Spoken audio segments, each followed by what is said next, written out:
Symbolic history through sight and sound, 15. 1500, explosive balance.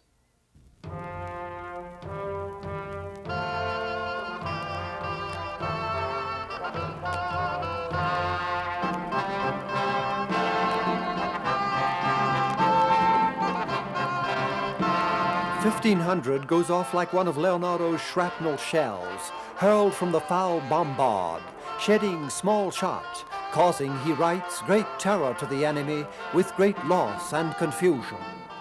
The martial music of Isaac, the unfinished frescoes of battle in which Leonardo and Michelangelo vied on the walls of the Florentine Palazzo Vecchio, set the type of force for centuries, as Rubens made this copy from a copy of the lost Leonardo."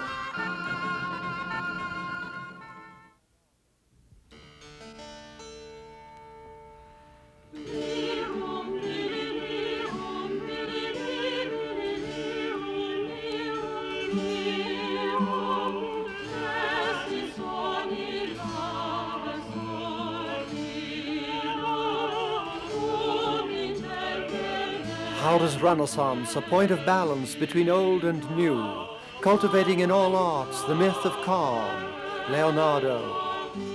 Giorgione, this mantuan frottle of winds and waters, lirum bililirum, Sanazzaro's Arcadian dream, alma beata e bella, blessed and beautiful soul, who freed from bonds.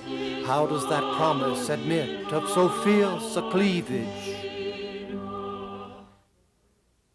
Was it the turbulence of shooting in 100 years, the narrows of such a transformation, as from Pisanello's 1415 Luxuria, lean Gothic lust burning its sinful allure? Scotch Dunbar of 1500, still working in that vein. Sum kisses me, sum clappes me, sum kindness me proferis, and a stiff standing thing stifes in me nafe. And Marlowe's lechery flaunting it to the century's end. I am one that loves an inch of raw mutton better than an ell of fried stockfish. Was Renaissance everywhere islanded in a brimstone, which syphilis would fire from the New World, so that Machiavelli's mandragola seduction might curl the fingers of Giorgione's acceptance? What your cunning, my husband's folly, a mother's venality, and the wickedness of a confessor has won me to for a night I wish to have forever. Not to mention the dialogues of Aretino, where of whores, nuns, and wives, only whores ply an honest trade. Ich bin zerfreut aus rotem Mund von dir, du hochliebste mein. On the other side, the purity of flesh lured the North too, as in the famous public baths and love-mystic heresy of Adamites. In the Germany where Luther was growing up, Riemenschneider and the Glogauer songbook wreathe the voluptuous garden, not under the law, but under grace, nicht unter dem Gesetz, sondern unter der Gnade.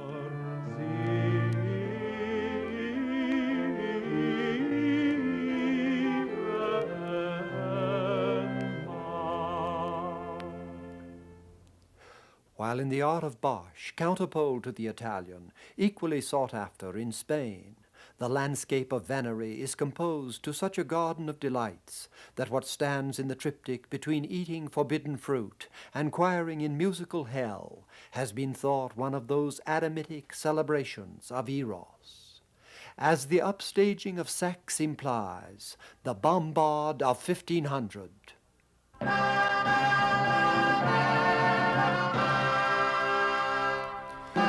Is not merely the intensification of war, of those Italian and European battles from which Machiavelli learned lessons as shrewdly real as the Coglione by Leonardo's master Verrocchio. Men must either be caressed or else annihilated. War is not to be avoided and can be deferred only to the advantage of the other side. A prince should therefore have no other aim or thought but war. The end justifies the means. It may be said of men in general that they are ungrateful, voluble, dissemblers, anxious to avoid danger and covetous of gain. So-called virtues may lead to ruin, so-called vices to security. Caesar Borgia's cruelty united the Romagna. It is not merely that such satanic realism passed down in the faith world, as from Mantegna's soldiers to Leonardo's Anghiari sketches, marks the deepening war, until the French sack of Milan destroys Leonardo's equestrian Sforza, and Boiardo in Florence breaks off the make-believe of his Orlando. Yet even as I sing, O saving God, I see all Italy in flame and fire from these bold Gauls come down again roughshod across our country, wasting everywhere.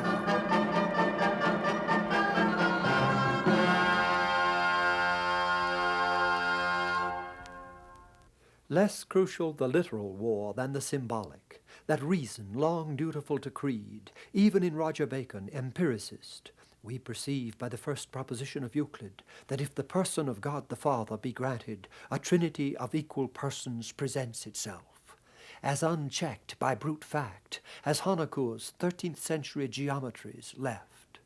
Reason now, seated in the earth fabric, takes the lead from revealed archetypes, Leonardo, as in the proportions of Vitruvian man, making that natural bondage the object of our love. So the battle to be joined is not of Florence against Pisa, or of Milan against France. It is the battle of values. In ancient times, Machiavelli writes in the Discourses, men were stronger, which I believe founded upon the difference of their religion and ours. The pagan religion deified only men who had achieved great glory, such as commanders of armies and chiefs of republics, placing the supreme good in grandeur of soul, strength of body, and all such qualities as render men formidable. Though this 2nd century BC bust, called Scipio Africanus, is not as strong as Michelangelo would have made it. While our religion glorifies more the humble and contemplative than men of action, placing the supreme happiness in humility, lowliness, and a contempt for worldly objects, these principles seem to have made men feeble. Yet even Nietzsche, who followed that line, admits a working paradox, by which denial has stretched the bow of spirit.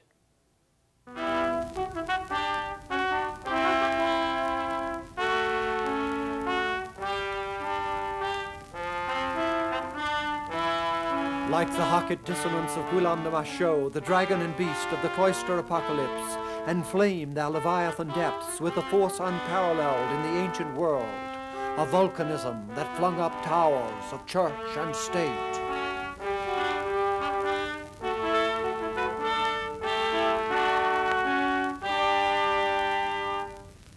Where are all the great Florentines, Dante asks of Ciacco in the mud of the third circle, and hears deeper, among the darker souls, weighed down by sundry crimes.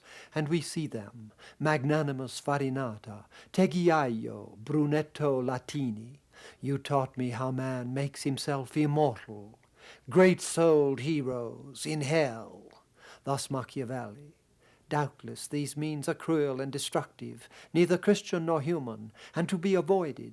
The life of a private citizen would be preferable to that of such a king. Nevertheless, if one wishes to maintain power, it is this that is required.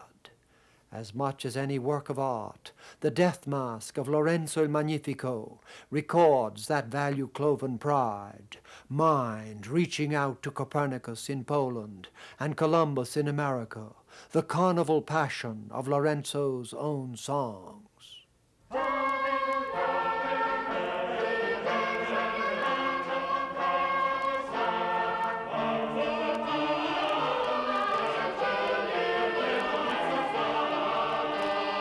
Here we are now, old and young, glad and lusty, female, male. Hail to Bacchus, Venus, hail! Join in pleasure, dance, and song. The vanity he faces through it all, sola sta ferma e sempre dura morte. Nothing holds, nothing endures, but death. The alternate words for tunes of delight. How great your beauty and your goodness, virgin, merciful, and holy, Lorenzo himself being patron of doom-preaching Savonarola. How brief and undercut that keenness Florence and the Medici had fostered. Pollaiolo's Hercules, like Botticelli's Spring and Leonardo's Science, courage, beauty, intelligence, on the whirls of corruption Machiavelli saw and succumbed to, putting Borgia's treacherous henchman Michelotto in command of the Florentine militia for a sellout with hardly a battle.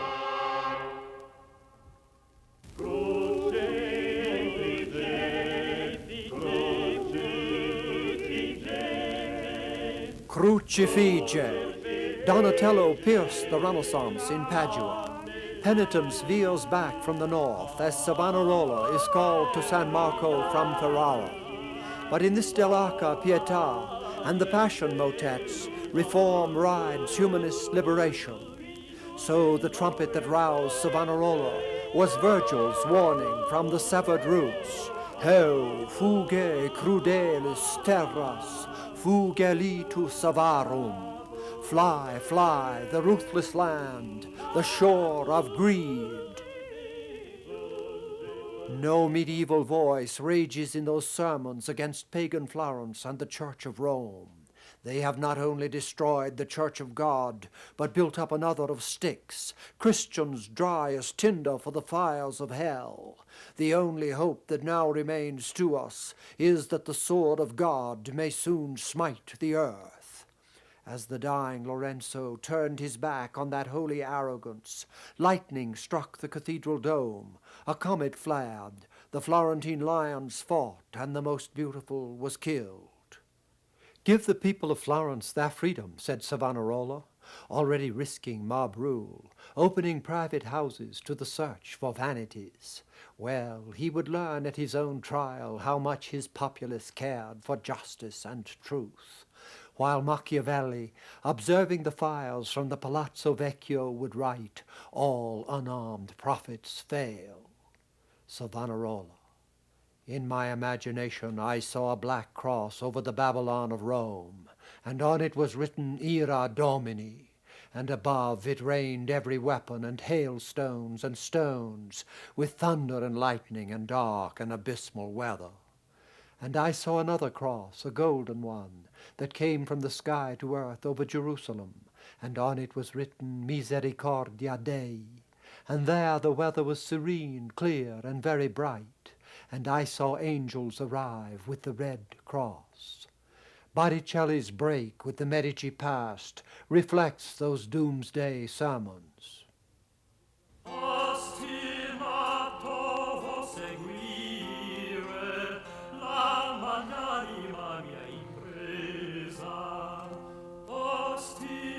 Savonarola's attack was on the Borgia Pope Alexander VI.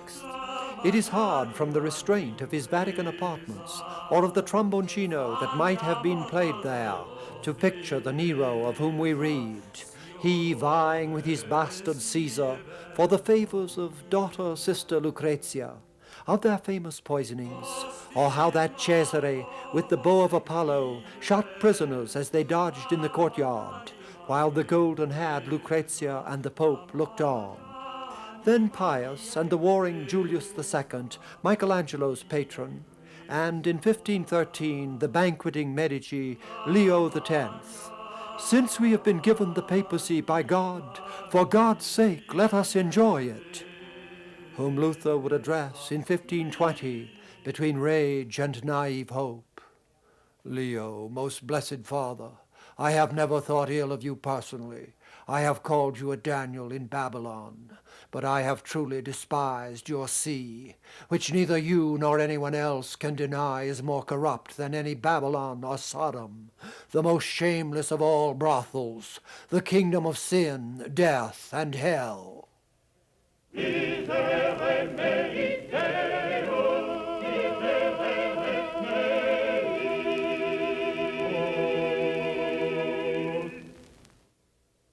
It is not that Gothic energies from Savonarola to Counter-Reformation cease or slack off.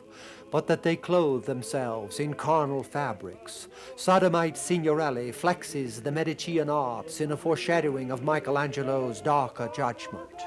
At a time as complex as any in world history, Europe becomes a voltaic pile, stretched over electric fields of North, South, Gothic, Classic, Christian, Humanist, Medieval, Modern, blending hues in every heart and work, while power explodes to the New World and implodes in Protestantism. How is such a folded convolution to be exhibited at all? The amplest ingathering is in the music of Josquin des Prés. His miserere forging of angular rhythm and massive chord impels Dürer's Four Horsemen, that Gothic apocalypse, the Angers tapestries lashed to physical storm, down over the Italy of Signorelli and of Michelangelo, where Dürer made art pilgrimages and Josquin passed most of his productive life.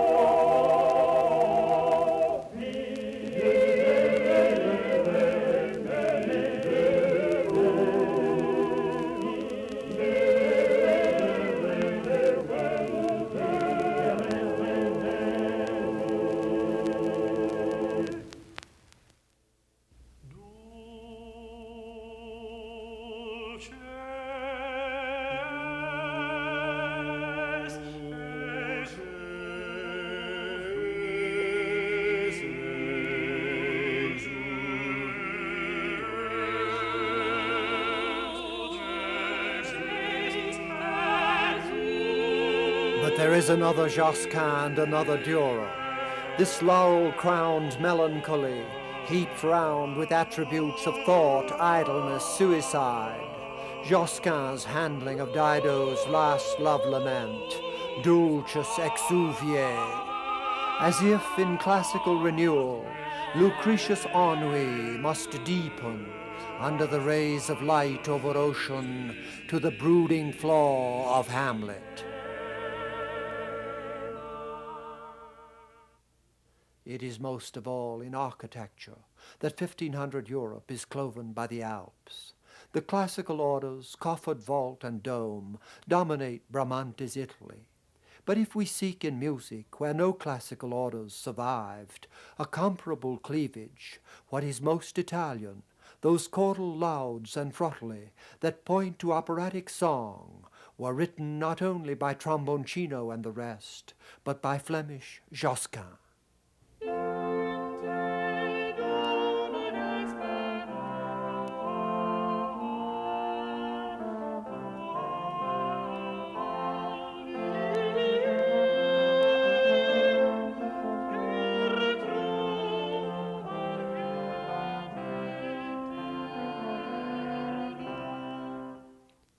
While in the north, Gothic spills over 1500 in a lacy network of stone, often, as here at Beauvais, completing 13th century structures, while late Gothic verse ties knots of rhyme, Henryson, Superne, Lucerne, Guberne, this pestilence, preserve and serve that we not sterve therein, or Dunbar, Hail, ying, bening, fresh, flourishing, hail, Alphes, habitacle, the ding offspring made us to sing before his tabernacle. For a musical parallel, it is again Josquin who twines the contrapuntal as well as anyone. Thus the six-voice canonic close of the motet Benedicta.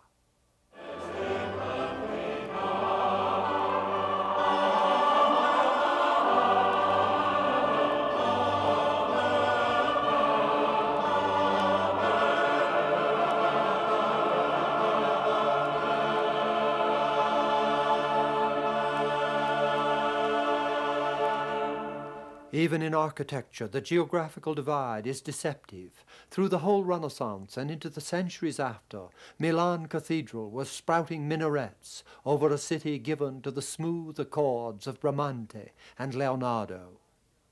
While the tendrilled fans, applied now to churches of the north, build a ceremonious earthly bower within the inherited sternness of the medieval, so the plain-song floriations of Wolsey's choirmaster Taverner enwreathed the Tudor transformation of Christ Church Norman choir.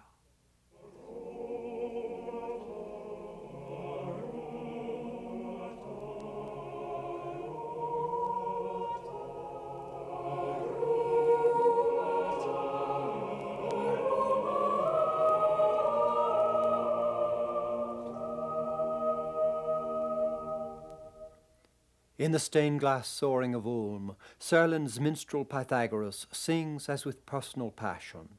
So many songs caught up in sacred masses. Western wind, when wilt thou blow, that small rain down can rain? Christ, if my love were in my arms, and I in my bed again.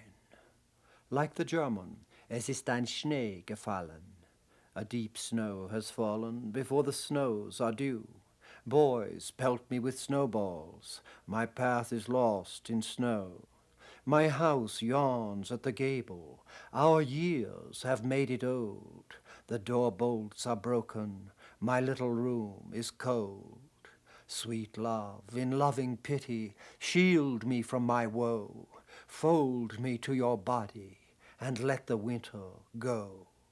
Ach, lieb, lass dich erbarmen, dass ich so elend bin, und schließ mich in deine Arme, so fährt der Winter hin.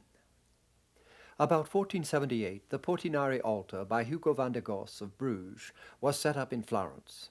The realism which delighted the town climaxed in the shepherds left, pressing in as from carols and mystery plays. When Wat to Bedlam come was, he sweat, he had gone faster than a pace. He found Jesu in a simple place, between an ox and an ass. He was a good herder's boy, oot hoy, for in his pipe he made so much joy. 7 years later, Ghirlandaio, to whom Michelangelo was apprenticed, painted his harmonious response. These familiar shepherds enter into a stable, thatched over a classical ruin, where the feed trough is an inscribed sarcophagus. No wonder they have the conscious measure of Poliziano's pastoral vignettes. To see the rustic as he tends his sheep unbar the gate for the passing of his flock. Or delle pecorelle il rozzo mastro si vede alla sua torma aprir la sbarra. In the homespun ripening of this Schongauer, which Dürer would make Lutheran, we have a German version of what Renaissance Christendom, with Erasmus as its ablest spokesman, everywhere hoped for, a kind of biblical humanization by quiet reform. The Son itself is not as common and accessible to all as is Christ's teaching. I would that even the lowliest women read the Gospels and the Pauline epistles, and I would that they were translated into all languages, that the farmer might sing some portion of them at the plough, the weaver hum them to the movement of his shuttle, the traveller lighten the weariness of his journey with such stories as these. That heritage of faith, freed and naturalized, is a 1500 starting point. Let the three-voice canon from Josquin's Ave Verum Corpus, in its first Dijon recording, with the Maître de Moulin's Virgin in Glory, express what was shared from Memling to Metzys and from Perugino to Raphael.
The formative genius of the 1500 enrichment was Leonardo, and he had entered the promised land, Vasari's terza maniera, 20 years before.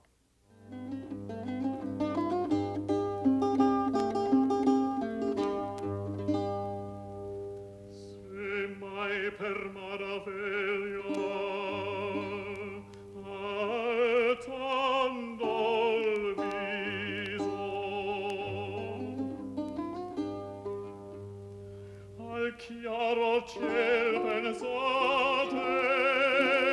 a te cadente,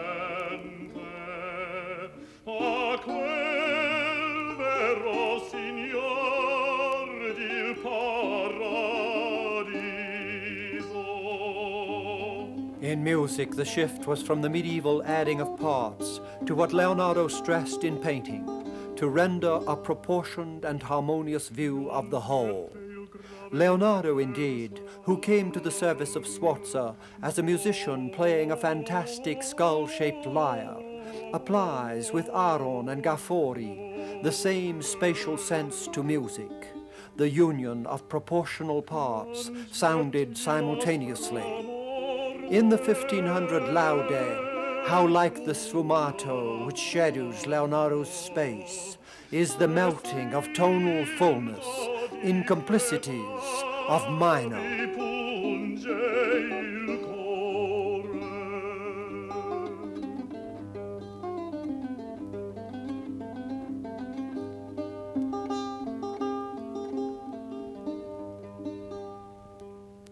Can we draw from Leonardo's notebooks the heart of that mystery?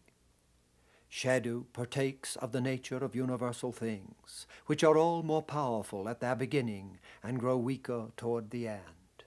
And drawn on by my eager desire, having wandered for some distance among the overhanging rocks, I came to the mouth of a huge cavern, before which for a time I remained stupefied, my back bent to an arch, my left hand clutching my knee, while with the right I made a shade for my lowered and contracted eyebrows. And as I leaned one way and then the other to see if I could